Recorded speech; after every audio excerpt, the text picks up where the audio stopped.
Hey y'all, I'm Hope, and today I'm putting together my October TBR. I'll admit I'm doing this very early. It's actually like mid-September right now, but I'm doing it because I already have a sense of what I want to read in October. I have like a stack of books I've been saving, especially for spooky season, so I already had something to pull from for this. And then the other reason I'm doing this really early is I'm just like far too excited because there's two readathons I want to participate in. The first one is Spookoplathon, which if you haven't heard of this yet, this is a spooky version of Becca and the Book's Spookoplathon that she has previously run in September. She is running it in October this year, and it's all going to be spooky themed, and it just looks like so much fun. I'm so excited, and the board has got some really fantastic prompts on it, so I just like could not wait to go ahead and like do my rolls for my TBR, because like the rolls aren't going to change. If I decide to like move things around later, you'll find out later when I'm like vlogging or something, but like I already kind of know what I want to put on this TBR and like things that I want to try and fit in. So I was just too excited. I just really wanted the rolls. So we're doing that. And then I'm also hoping to participate in the Made of Magic readathon. I almost said Made by Magic, and that was not correct. But the Made of Magic readathon that is being co-hosted by Zoe Delaney. And I can't remember the other co-host name, but I'll link the announcement video for this one down in the description below so you can check it out. But actually I'll do the same for Spookoplathon as well. But I really think this one sounds like it's going to be fun. This one is just like a short weekend readathon, and it's got like two prompts. It looks like it's going to be like very cozy and fun, and I just think it's going to be like a great way to ease into spooky season, especially because it happens to coincide with a trip I'm taking with my family where we're gonna go like on a train trip and do some other fun things like that. So I will have some reading time as we are like driving and things like that. So I think it's gonna be like perfect, and it just lines up really well with my schedule. So I'm gonna be doing those two readathons, but I think what I'm gonna do to start is go ahead and find out what the Spookoplathon board is going to give me for the month, so I can then try and fit in some of the stuff for Made of Magic into that TBR. So without any further rambling on my part, let's go find out what the board is going to give me, and then I will come back and meet you here with the books that I'm going to be reading. Okay, so I got my little board printed out, and I'm hoping this is going to be visible for you guys. It's pretty small, and also my printer, if the color ink is even the slightest bit low, my printer prints in grayscale, so I'm hopeful this is going to be visible. I really can't tell on the camera, but fingers crossed. And I've got my little surf etched for my token. He's a little bit big for this board, but he's what I've got on hand, so we're just going to roll with it. So we're doing 3 plus doubles, so we're gonna go ahead and roll for book number 1 of 4. So that's a 4. Let's see, 1, 2, 3, 4. That is TBR bet. Rolling for book number 2. That's a 5. 1, 2, 3, 2, 3, 4, 5, and that is purple, so a book with purple on the cover.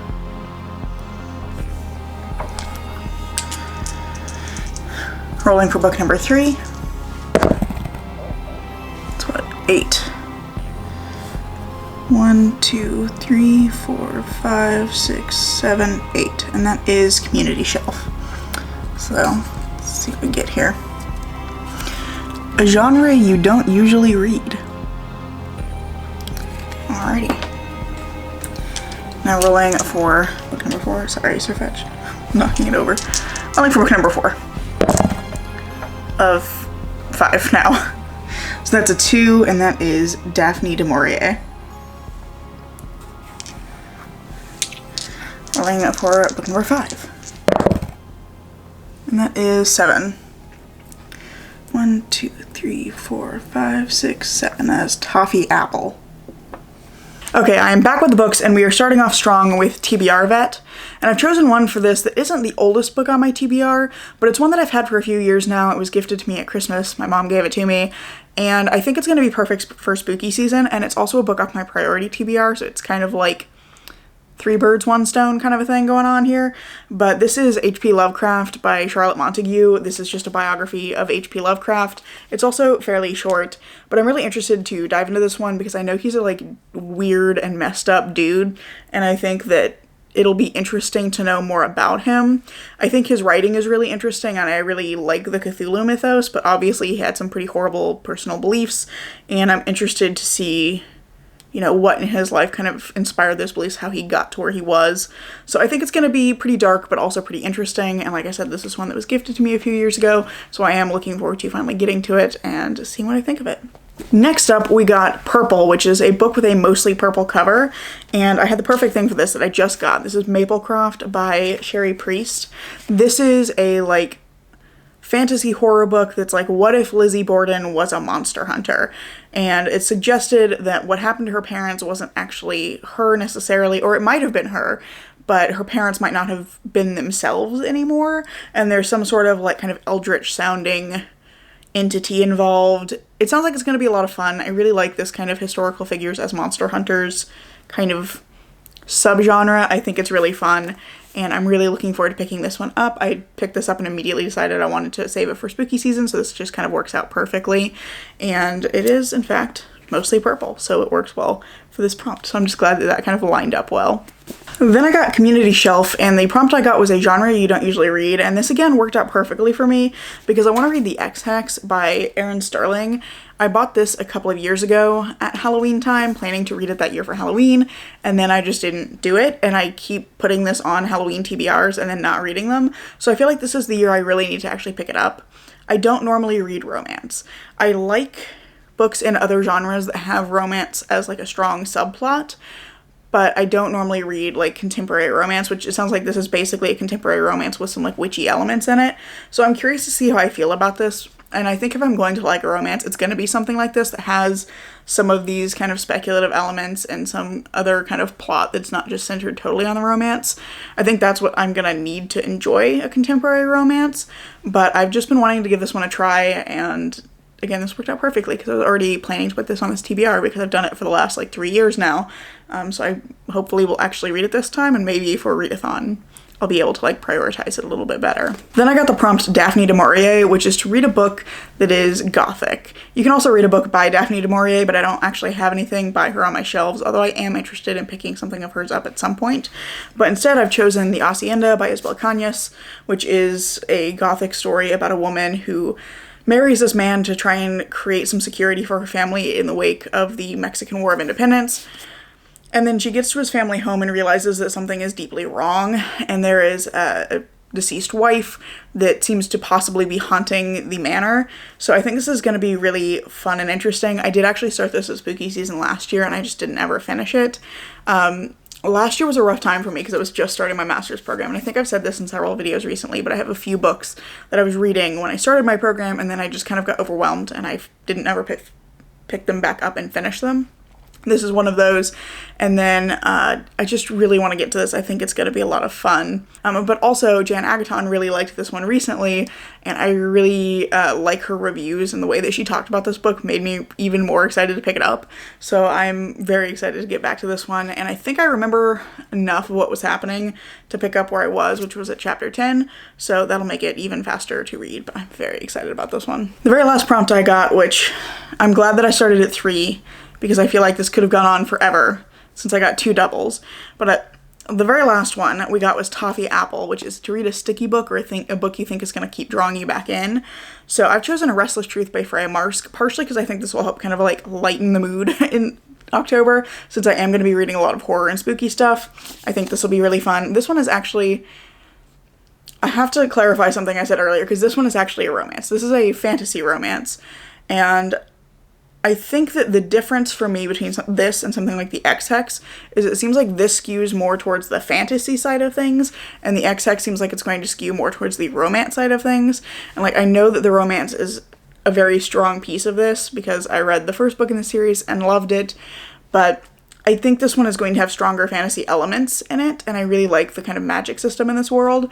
So something like this just tends to work a little bit better for me. So I'm interested to see how this is going to compare with the X-Hex, because I'm going to try and read them both.